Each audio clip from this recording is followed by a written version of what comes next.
(2024년 11월 27일) 이정훈입니다. 오늘 아침 서울에 많은 눈이 내렸어요. 창밖으로 보니까 세상이 하얗습니다. 네, 세상은 끊임없이 변하고 또 흘러갑니다. 국제정치도 흘러가고 이재명이 참여한 국내 정치도 흘러갑니다. 흘러가면 아무것도 아닙니다. 자, 국제정치를 이야기하겠습니다. 미국 대통령 당선인 트럼프가 김정은과의 직접 대화를 추진하고 있다라는 로이터 통신 보도가 있었습니다. 이야, 이거 어떻게 봐야 될까요? 그러면서 트럼프 측이 직접 김정은에게 접근하는 게 가장 좋은 방안일 수 있다, 이런 예측도 나왔습니다. 트럼프가 직접 김정은한테 접근하는 것이다. 그러나 트럼프가 이렇게 하겠다는 결론은 내리지 않았다. 근데 트럼프는 지난 공화당 후보로 공식 지명된 지난 7월달 공화당 전당대회에서 많은 핵무기를 가지고 있는 누군가와 잘 지내는 것은 좋은 일이다. 내가 재집권하면 나는 김정은이죠. 그와 잘 지낼 것이라고 말한 바 있습니다. 그러면서 지난 11월 20일에는 백악관 국가안보 부보좌관, 수석 부보좌관의 대북 협상을 했던 알렉스 윙인가를 임명했습니다. 북한과의 문제를 염두에 둔 인선이라고 보이겠습니다. 어쨌든 내년 1월 20일 트럼프가 취임하는데 북한 문제를 다루겠죠. 이걸 어떻게 봐야 되나요? 그런데 김정은은 트럼프가 당선된 다음에 오히려 거부하는 의견을 드러냈죠. 11월 21일 평양에서 열린 무장장비 전시회, 우리나라에서도 많은 무기 전시회가 있는데 그런 전시회에서 연설을 하면서 우리는 이미 미국과 함께 협상주의로 갈 수 있는 곳까지 다 가보았으나 결과에 확신한 것은 초대국의 공존 의지가 아니라 철저한 힘의 입장과 언제 가도 변할 수 있는 침략적이며 적대적인 대조선 정책이었다라고 했습니다. 즉 자기가 트럼프하고도 만나봤는데 트럼프는 같이 공존하는 게 아니라 힘의 논리를 내세우고 그걸 침략적인 의지를 드러냈다. 그러면서 미국이 핵을 공유하는 군사동맹을 확대하고 전략자산을 한반도에 전개하고 있다. 한반도가 지금처럼 가장 파괴적인 열핵전쟁으로 번져질 수 있는 상황에 직면한 적은 없었다라고 하면서 일단은 강경한 모습을 보였습니다. 자, 이걸 어떻게 풀어야 될까요? 저는요, 이번에 윤석열 대통령이 에이펙하고 G20 회담 참석하려고 해외에 순방을 했죠. 그때 이제 이슈가 됐던 게 윤 대통령이 골프를 재개했다. 소문에 듣기로는 윤 대통령이 골프를 잘 치는 걸로 알고 있어요. 당구도 굉장히 잘 치는 걸로 알고 있고, 워낙 놀기 좋아했다니까. 또 그런 것 때문에 사람들하고 잘 친해졌죠. 그래서 골프 좀 안 쳤으니까 드라이버가 얼마나 나올지 모르겠는데 몸이 유연한 사람 같지는 않지만 그러나 이제 따박따박 잘 칠 걸로 보입니다. 트럼프도 골프 치는 거 보니까 거의 나이가 몇 살이죠? 80 얼마죠? 팔로 치더만요. 근데 굉장히 좋아합니다. 365일 중에 200 며칠 이상을 골프를 친다 그러죠. 자, 근데 대한민국 대통령만 트럼프를 만나 골프를 치는 준비를 한 게 아니라 일본 신임 총리도 골프를 준비한 것 같고, 어쨌든 미국 대통령 트럼프를 만나서 그와 즐겁게 놀기 위해서, 친해지기 위해서 많은 정상들이 노력했는데 트럼프 측은 만날 계획이 없다라고 이렇게 탁 했습니다. 그 전에 트럼프 당선인은 윤 대통령한테 전화를 걸어서 이제 한국을 먼저 만나고 싶다 이런 식으로 얘기했죠. 그건 신원식 안보실장이 TV에 나와서 공개했지 않습니까? 그런 게 있어서 G20 에이펙 회담 갔다가 미국에 들려서 트럼프를 만날 수 있나라고 했는데 트럼프는 없다라고 했고, 다른 나라 정상들도 다 헌물을 켰습니다. 왜 트럼프가 그렇게 했겠나? 지금 와서 보게 되면 북한이 러시아에 파병을 했습니다. 그리고 트럼프는 어찌됐든 간에 러우 전쟁에 인게이지먼트, 깊이 개입할 겁니다.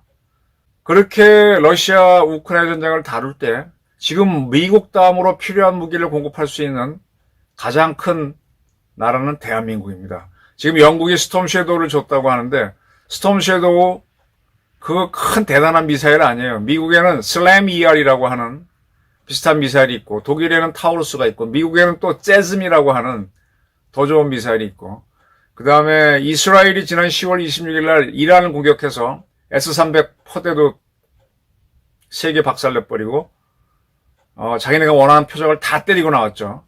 그때 이스라엘이 쏜 공대지 순항 미사일이 제가 알기로는 에어로라입니다. 에어로라는 아직 세계 시장에 내놓지 않고 이스라엘이 개발을 막 한 것 같아요. 자군에만 배치하는 것 같은데 에어로라도 있고 지금 한국도 공대지 순항 미사일을 만들고 있습니다.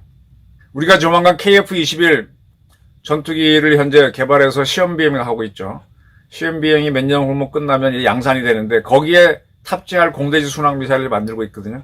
공대지 순항 미사일 중에 아주 빠른 놈을 초음속 순항 미사일, 극초음속 그러는데 극초음속 뭐 해봐야 마하 2, 3 그 이상 나가기는 어려워요.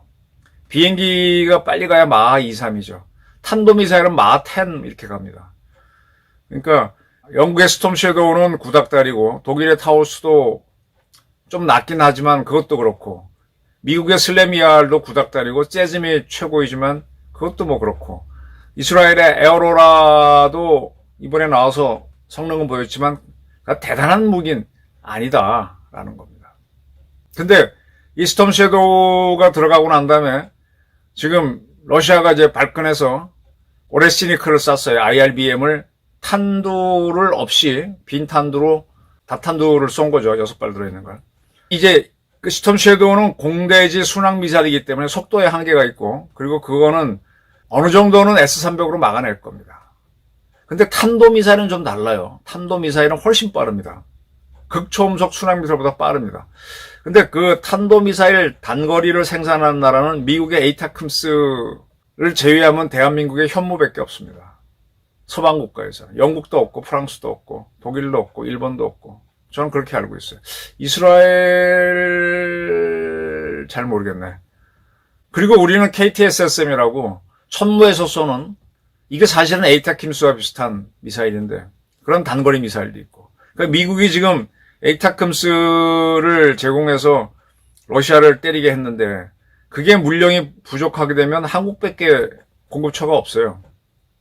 그런 한국의 현직 대통령을 트럼프가 만날 수 있다라는 사인을 줬던 게 상당히 의미심장하죠. 그러니까 우리는 트럼프하고 윤석열 만나갖고 골프 치나 거기에 관심이 있지만 러시아하고 이쪽에서는 둘이 만나가지고 한국 무기를 우크라이나에 공급하는 합의가 있지 않나 그런 게 더 관점이 다른 거죠. 자, 어쨌든 그런 만남이 있을 것 같은 거를 트럼프 측에서 암시를 줬다가 막상 한국과 일본 정상이 골프 회동 준비하고 갔는데 안 만났습니다. 변죽을 올린 거죠. 그리고 지금 와서는 트럼프 측에서는 김정은을 만날 수 있다라고 딱 때렸습니다. 여기에 대해서 김정은 측이 이제 반응이 어떻게 나올지 모르지만 이전에 무기박람회에서 나온 거는 미국하고 해봐야 힘의 논리만 펴더라 라고 이렇게 일단은 뭐 사전이긴 하지만 거부하는 투로 나와 있는 게 있습니다.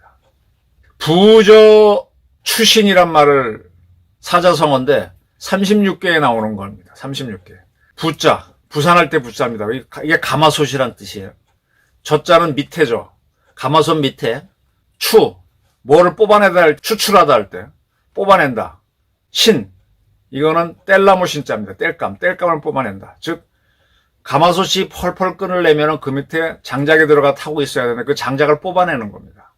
이거는 닉슨이 했던 국제정치인데 1972년도에 닉슨이 중국을 방문해서 세계 최고의 대통령이 중공이라고 하는 허접한 나라를 방문해서 모택동을 만나줍니다. 세계적인 뉴스였죠. 왜 1등 국가가 덩치만 크지만 별 볼 일 없는 나라를 방문했느냐.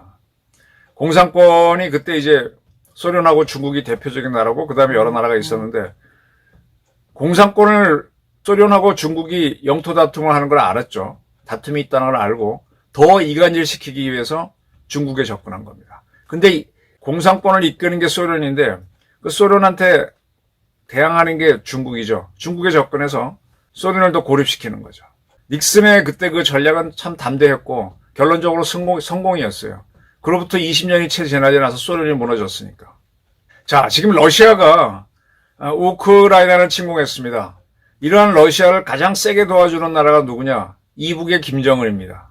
그러면 많은 사람들은 김정은을 때리자, 김정은을 적대시해야 된다고 하는데 트럼프 입장에서는 살살 김정은을 러시아로부터 끄집어내서 러시아랑 멀어지게 하는 게 러시아를 고립시키는 방법이 되죠. 즉 러시아라고 하는 가마솥이 펄펄 끓고 있는데 그 밑에 있는 땔감 중에 하나인 김정은을 살살 끄집어내는 겁니다. 근데 그냥 끄집어내면은 안 나오니까 대한민국 윤석열 대통령 만날 것처럼 툭 던져놓고 한번 떠보고 야 정은이는 나 만날래? 툭 떠보는 겁니다. 그래서 자꾸 땔감을 뽑아내면 정은이는 정은이대로 이제 생각이 있어서 교대로 병력을 보내서 실전 경험을 쌓고 돈도 벌고 방공무기도 확보하고 이런 것들인데 그거는 그거대로 하면서 양다리 걸치게 되죠. 러시아 푸틴하고는 회담하면서 또 한반도 문제 아까 마이클 옹인가 하는 중국계 미국인 시켜서 이제 한반도 문제 수석 안보 보좌관으로 다루게 하니까 거기도 안 볼 수 없으니까 트럼프하고 쳐다보게 되고 양다리를 걸치면서 하게 되고 그러면서 이제 뭘 재개되죠. 재개되면 어떻게 됩니까? 푸틴하고 김정은 사이가 서먹서먹해지죠. 지금 중국이라는 나라를 잘 보셔야 되는 게 시진핑도 굉장히 복잡한 계산을 할 거예요. 자, 푸틴이 우크라이나를 치면서 미국과 각을 세울 때 시진핑이 푸틴 편을 들어주게 되면 자기는 2등밖에 못해요.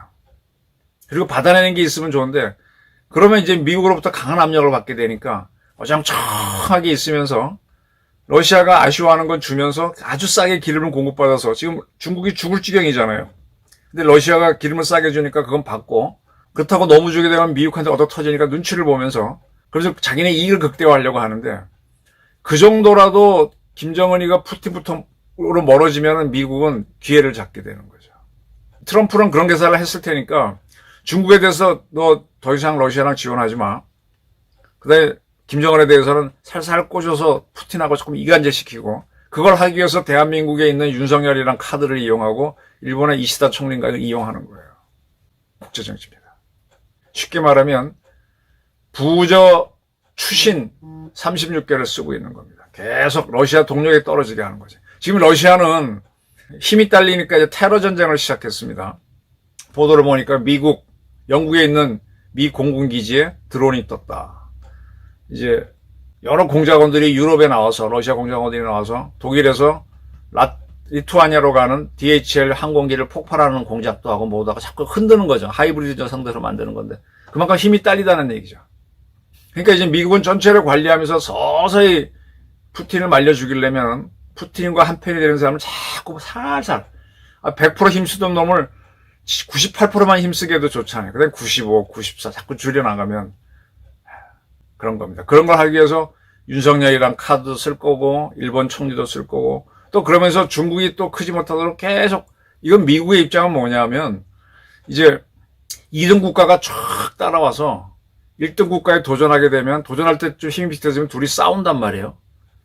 싸워서 2등 국가가 이기면은 세력 전이가 일어나서 세계적으로 막 질서가 다 바뀌게 되는 거죠. 근데 대부분의 경우는 2등 국가가 무너집니다.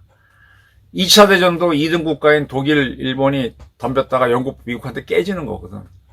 그러니까 1등 국가들은 항상 도전자들에 대한 관리를 신경을 쓰는데 축 떨어뜨립니다. 축 떨어뜨려. 소련도 한번 뚝 떨어뜨렸다가 지금 러시아가 기어오르니까 우크라이나에서 힘을 빠지게 한 다음에 떨어뜨릴 겁니다. 중국도 많이 따라오게 했죠. 중국을 이용해서 소련 견제하기 위해서 중국을 키워줬는데 너무 크니까 지금 짓누르고 있죠. 또 북한도 짓누릅니다. 근데 북한이 너무 약해지면 한국의 힘이 세지면 또 북한 카드를 이용해서 우리를 견제할 겁니다. 이게 국제정치입니다. 지금 뭐 많은 언론은 미북 간의 정상회담이 추진되는 거 아니냐 이런 걸 할 수도 있어요. 필요하면 트럼프는 할 겁니다. 하게 되면서 이제 푸틴하고 김정은을 이간시키는 쪽으로 가죠. 처음에는 막 서로 친한 것처럼 하지만 또 막판에 가서는 하노이 노딜처럼 뒤집어서 김정은도 엿먹이고 푸틴도 엿먹이는. 지금 쉽게 말하면 트럼프의 생각은 Make America Great Again, MAGA. 미국 is number one. 미국 제일주의입니다. 그걸 하기 위해서는 적과도 대화하고 친구도 이용하고 다 하는 겁니다. 트럼프에 대해서 지금 많은 사람들이 두려워하는 거는 트럼프가 이제 그러다 보니까 우리한테 반환적으로 나오는 거 아니냐 그러는데 필요하면 반환적으로 나올 거고 자기네 국익을 위해서 한국 기업들 뭐 압력 넣어서 일자리 만드는 거 할 겁니다. 그리고 안보 면에서는 북한을 약화시키고 해서 또 기회도 줄 거고 그게 이제 나중에 따져보면 이익도 있고 손해도 있을 텐데 여기서 우리가 우리 이익을 극대화하는 쪽으로 가면 되는 거예요. 지금 미국도 옛날에는 선한 리더 입장에서 이렇게 베풀었는데 지금 미국도 어려우니까 자기네 이익을 극대화하는 쪽으로 가. 아생년으로 가는 거거든. 그러면서 북한 카드, 윤석열 카드 다 이용하는 겁니다. 그럼 우리도 거기에 맞춰갖고 우리도 이용하면서 가는 거예요. 그래서 큰 틀에서 미국하고 같이 가지만 그 중에 하나의 방법이 뭐냐? 지금 북한이라고 하는 나라를 우리가 때려버리는 거야. 이란이라고 하는 나라를 이스라엘이 때려버렸잖아요. 미국은 좋지. 부담을 줬잖아요. 그러니까 우리도 지금 김정은을 죽여버리거나 북한을 때리면 북한이 어떻게 할 거예요? 확 으르렁거리겠지만 그래갖고 붙으면은 그 다음에 죽음인데. 난 담대한 안보 정책을 하자는 거죠. 뭐 중국도 팔팔 뜨겠지만 뭐 어떻게 하겠냐고. 그 미국은 하지마 하면서도 핵까지는 북한 한번 패놓는데 북한이 찍소리 못한다. 소리만 지르고 위협만 가하지 액션 못한다면 힘이 없다고 딱 보면서 그 다음에 액션하기가 훨씬 국제정책이 쉬워지죠. 그렇게 해서 우리 공간을 넓혀야 됩니다. 트럼프와 김정은 만남, 윤석열보다 먼저 만난다. 그런 거 가지고 아마 대한민국 언론들은 나중에 시끄럽게 떠들겠지만 그거 중요한 거 아닙니다. 마가로 나가는 트럼프의 정책에 대해서 우리는 Make Korea Unification Again 뭐 이렇게 우리는 대한민국을 다시 한번 통일하는 왕건도 했으니까 그런 개념을 가지고 우리의 국익을 극대화하는 쪽으로 가면 되죠. 지금 국제정치는 펄펄 뛰어서 움직이고 있는데 이재명이 참여한 국내 정치는 참으로 시시합니다. 감사합니다.